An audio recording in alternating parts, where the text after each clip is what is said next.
नमस्कार। सूजत समाचार के विशेष कार्यक्रम हमारे सीएम में आप सभी का स्वागत है। आपके साथ मैं हूं दुर्गेश एन भटनागर। चलिए कार्यक्रम की शुरुआत करते हैं।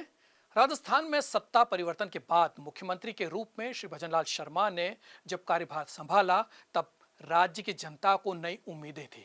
अब सरकार के पहले महीने के कार्यकाल का आकलन किया जाए तो यह स्पष्ट है कि सरकार ने जनहित के फैसलों और त्वरित कार्यशैली के जरिए अपनी सकारात्मक छवि मजबूत की है। भजनलाल सरकार ने अपने पहले 30 दिनों में आमजन की जिंदगी को बेहतर बनाने और सरकारी सिस्टम को अधिक जवाबदेह बनाने की दिशा में कई ऐतिहासिक पहल की है।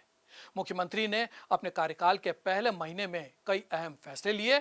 उनकी कार्यशैली में सख्ती, फुर्ती और जनता से सीधे संवाद की झलक देखने को मिली है। चुनावी वादों पर अमल और अफसरशाही में कसावट लाने की कोशिशों के साथ ये पहला महीना काफी सक्रिय रहा।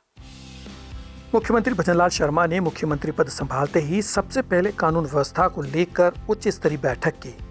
उन्होंने साफ कहा कि अपराध और भ्रष्टाचार के मामलों में जीरो टॉलरेंस की नीति अपनाई जाएगी।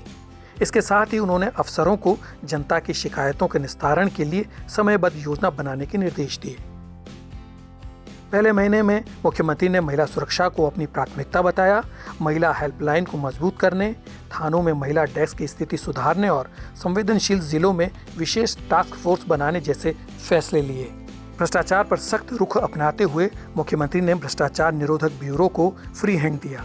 एक महीने में करीब दर्जन भर अधिकारियों पर कार्रवाई हुई, जिससे सरकार का सख्त संदेश गया। मुख्यमंत्री ने सीएम जनता दरबार की शुरुआत कर हफ्ते में एक दिन आम जनता से मिलने और उनकी शिकायतें सुनने का सिलसिला शुरू किया।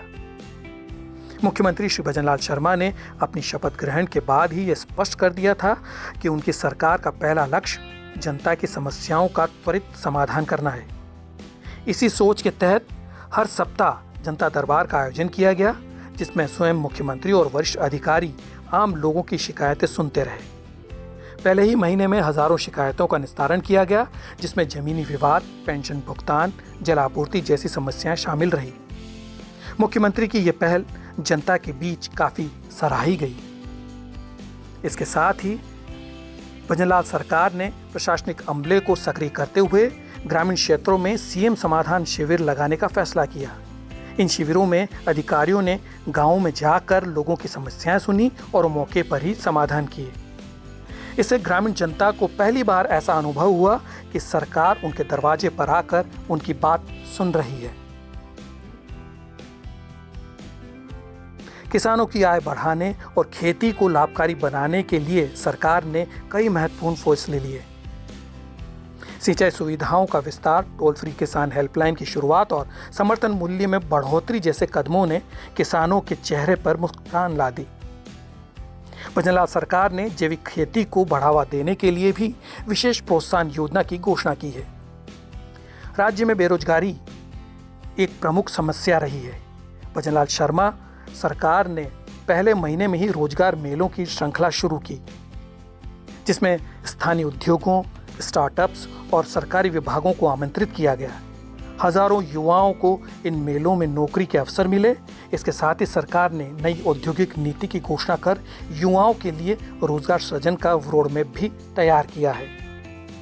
श्री भजनलाल शर्मा ने पिछली सरकार की जन कल्याणकारी योजनाओं की समीक्षा कर जरूरत के हिसाब से उनमें बदलाव किया। साथ ही नई सरकार ने किसान कर्ज माफी, युवाओं के लिए रोजगार योजनाएं और छोटे व्यापारियों के लिए राहत पैकेज जैसी घोषणाएं पर अमल भी शुरू किया।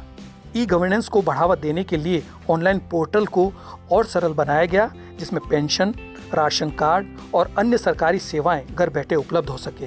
पहले महीने में हजारों नागरिकों ने डिजिटल सेवाओं का लाभ भी उठाया। पहला महीना भजनलाल सरकार के लिए चुनौतीपूर्ण भी रहा और महत्वपूर्ण भी।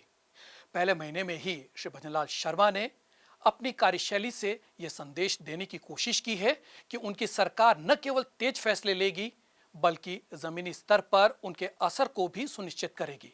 सरकार के शुरुआती तेवरों से ही यह साफ संकेत मिले कि सुशासन और विकास को लेकर मुख्यमंत्री गंभीर हैं।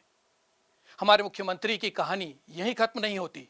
मुख्यमंत्री बनने के बाद श्री भजनलाल शर्मा के गांव, गरीब, किसान, महिला और युवाओं के प्रति उनकी जिम्मेदारी और उनके विजन की भी हम बात करेंगे। और जानेंगे मुख्यमंत्री बनने के बाद उनके उठाए कदमों और योजनाओं की। उसके लिए आपको करना होगा इंतजार। हम फिर मिलेंगे अगले एपिसोड में, तब तक के लिए दीजिए इजाजत। नमस्कार।